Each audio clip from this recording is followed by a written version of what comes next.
Исәнмесез, эфирда яңалыклар чыгарылышы, студияда Лилия Гатина, алга таба кайбер темалар турында кыскача. Шолда исерек ана 4 айлык баласын имгәткән Татарстан Республикасы тикшерү комитеты җинаять эше кузгатты. Яңа эпидемия сезоны, коронавирус инфекциясы кайтырма. Кем тизрәк һәм чыдамрак Яршалыда Татарстан кроссы узды. Баш ми җәрәхәтләнгән һәм баш сөяге сынган 4 айлык сабыйга үз әнисе шундый җәрәхәтләр ясаган. Тикшерү версиясе буенча 26 яшьлек исерек Чаллылы баланың башына көчле итеп кулы белән суккан. Шулай итеп ул елаган кызын тынычландырырга теләгән. Бала нинди хәлдә? Бу хакта алдагы материалда сөйләрбез.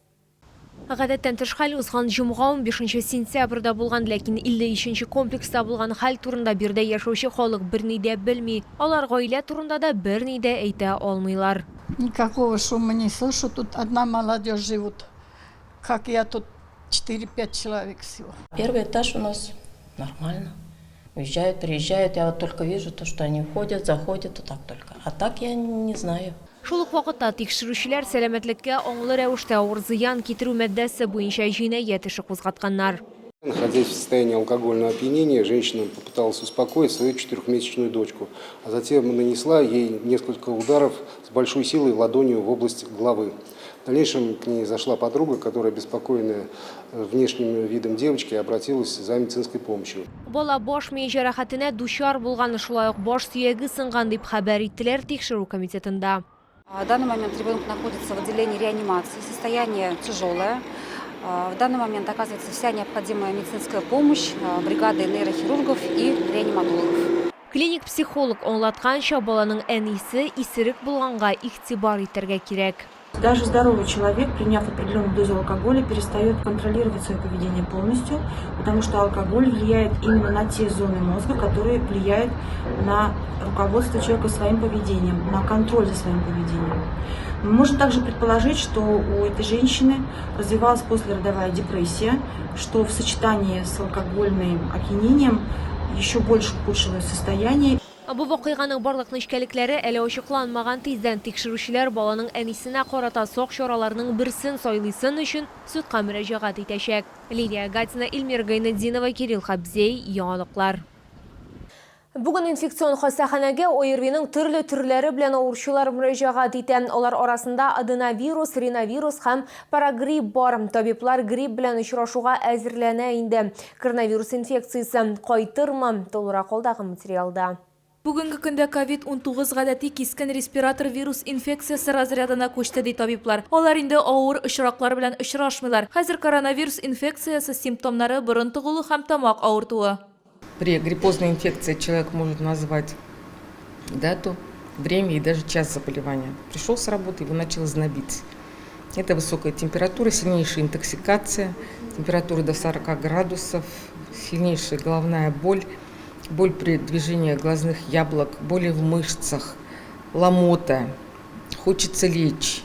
Моннан тыш бу вируслы авыру өчен коры ютәл хас. Грипп үлемгә кадәр китерергә мөмкин. Шуңа күрә табиблар үзләре прививка ясаталар һәм чаллыларга прививкага килергә киңәш итәләр. Я прививаюсь каждый год для того, чтобы не заболеть и не подвергать окружающих риску. 4 вариантлы вакцинаның 1 мл А һәм Б гриппы вирусларының 15 микрограмм антигены бар. Бу күләм яхшы иммун җавап тудыру өчен җитәрлек дип раслый табиблар. Если вы на меня посмотрели, как я сделала вакцинацию, переносится вакцина очень хорошо.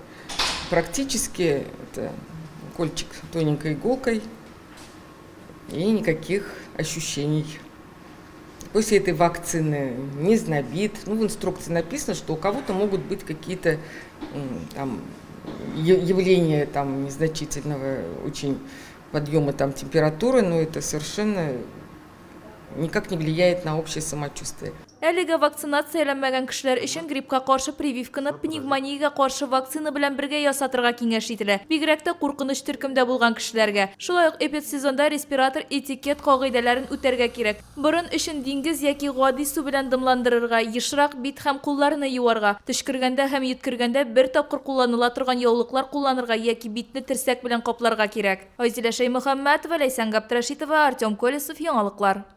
Йоршолыда Татарстан кросс-узда спорт массы күләм чара яр буе паркында үткәрелде. Барлыгы стартка 22 меңнән артык катнашучы чыкты. Алар арасында мәктәп укучылары да, балалар бакчаларыннан килгән балалар да, барлык хезмәт коллективлары да һәм башкалар бар иде. Айзилә Шаймөхәммәтова дистанцияны үтмәде, ләкин массы күләм узышта катнашучылар белән аралашты. Фирдәүс Бәдертдиновка 73 яшь, әмма яшенә карамастан ул яхшы физик формада һәм йөгерүдә беренче тапкыр катнашырга карар иткән. Күптән җигермәгәч сизелде, но барыбер мин теге страдать етмәдем. Көн саен җизеп җиргәч суда мин 2 километр җизәм көненә. Тоже аз түгел. И былай ничего, әйбәт. Ярыш 400 метрга йөгерү буенча балалар бакчасында иң яшь катнашучылар арасында башланды. Аннары укучылар да 1 километр йөгерделәр. Мин катнашам беренче тапкыр. Алдым 3нче урын. Һәм мин яратам бу спортны.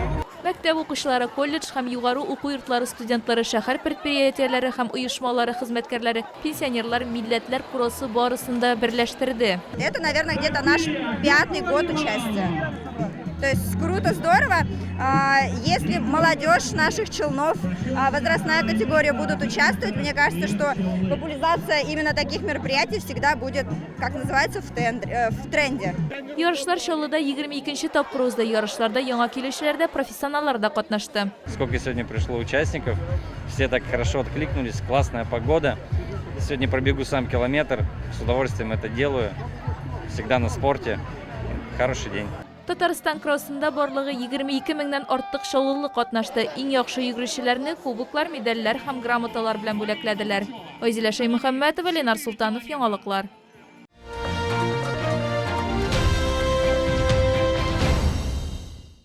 Тәмле, файдалы һәм арзан бәяләр белән Яршалыга Камчатка балыгы һәм улдыгы күргәзмә ярминкәсе кабат килде. Ерак көнчыгышның кыйммәтле балыкларын, файдалы матдәләр һәм микроэлементларның чын хәзинәсен Грин сәүдә үзәгендә беренче катта сатып алырга мөмкин. Кирү урына Автозавод проспекты ягыннан. Нерка, палтус, тунец, ак балык һәм тагын 30дан артык затлы токымлы балык, салкын һәм кайнары сул белән ысланган балык микроэлементларга бай һәм бәйрәм өстәленең төп өлеше генә түгел, рационның да мөһим өлеше булачак. Чавычы бик популярлык казана. Анда баш ми активлыгын арттыручы һәм йөрәк-кан тамырлары системасының нормаль эшләве өчен файдалы матдәләр бар. Это хит продажи у нас. Она очень нежная, очень вкусная. Смотрите, как она лосится. Это натуральный рыбий жир, омега-3, омега-6. Очень вкусная. Буквально 1-2 бутербродика организм насыщается 7 аминокислотами. Балык продукциясын туңдырырга да мөмкин. Иргәннән соң аның тәме һәм файдалы матдәләре саклана. Күргәзмә ярминкәдә яңа әзерләнгән кызыл улдык та аерым игътибарга лаек. Икру взяли тот раз, тоже рыбы пробовали, нормально было. Этот раз вот еще завтра день рождения, вот без рыбы, вот из-за этого приехали. Себя нужно побаловать хотя бы каждый день с утра. А чем вы себя балуете с утра? А мы себя балуем бутербродами, рыбкой, мяском, что есть под руку. Икра попробовали. Икра есть икра. Вкусный. Чевычи купила, и это икру. Очень хорошая рыба. Тәмле деликатесларны сатып алу өчен Чаллы халкының тагын берничә көн вакыты бар. Күргәзмә ярминкә 18-ннән 23 сентябрьгә кадәр эшли. Павильон Грин сәүдә үзәгенең беренче катында урнашкан кирү урыны Автозавод проспекты ягыннан.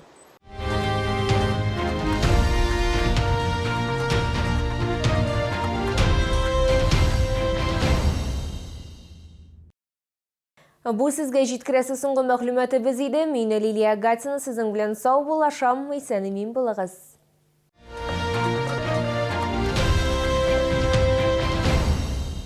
Спешите Спешите в магазины «Сибиряк». Только в сентябре скидка 30% на все куртки и пуховики до 74 размера. Проспект Мира, 12А, остановка Медгородок. Челны, встречай! Свежий улов прямо с Камчатки. Чавыча, красная икра, белорыбица. Все от производителя. С 18 по 23 сентября. ТЦ Грин, первый этаж. Остановка Глобус. Время теплых подарков в магазинах Победа. До 31 октября совершите покупку, станьте участником акции и выигрывайте ценные подарки. Только 20 сентября дорого. Купим волосы от 40 сантиметров, изделия из янтаря, значки и часы. Набережные Челны, дом 7, 18 и 26, 18А. Парикмахерская Камелия.